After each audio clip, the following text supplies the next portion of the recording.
सुबह का आसमान धुंधला था और अखाड़े की मिट्टी में हल्की ठंडक थी, जहां हल्क चुपचाप खड़ा अपने छोटे भाई मुन्ना को देख रहा था, जो एक ताकतवर मानव रूपी टाइगर योद्धा था और जिसका सपना था कि वो सबसे बड़ा फाइटर बनकर सबको दिखाए कि डर से बड़ी कोई ताकत नहीं होती। तभी गांव में खौफ की लहर दौड़ी। रेड बुल आ गया था, वही निर्दयी योद्धा जिसका नाम सुनते ही लोग रास्ता छोड़ देते थे। मुन्ना बिना डरे आगे बढ़ा और रेड बुल को ललकार दिया। भीड़ सन्न रह गई, हवा भारी हो गई और अगले ही पल दोनों आमने सामने थे। कुछ ही वारों में जमीन कांप उठी। मुन्ना ने पूरी ताकत लगा दी, लेकिन रेड बुल की क्रूर ताकत भारी पड़ी। एक जोरदार प्रहार हुआ, धूल का गुबार उठा और जब सब साफ हुआ तो मुन्ना निश्चल पड़ा था। उस पल हल्क की आंखों से आंसू नहीं गिरे, बस भीतर कुछ टूटकर पत्थर बन गया। उसी रात वो गांव छोड़कर पहाड़ों में चला गया, जहां उसने अपने दर्द को हथियार बनाया। तूफानों में खड़ा रहा, चट्टानों पर मुक्के मारकर हाथों को इस्पात बनाया, बर्फीली नदियों में घंटों खड़ा रहकर शरीर को लोहे जैसा कठोर कर दिया।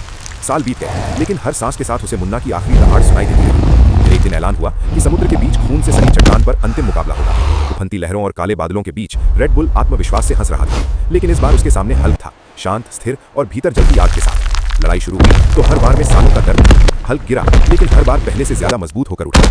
आखिरकार सही बना। उसने पूरी ताकत समेटी, रेड बुल को पकड़कर किनारे तक घसीटा और गर्जना के साथ समुद्र की गहराइयों में फेंक दिया। लहरें उछली, आसमान गरजा और फिर सब शांत हो गया। हल्क घुटनों पर बैठा, आंखें बंद की और धीमे से कहा, आज डर नहीं, न्याय जीता है।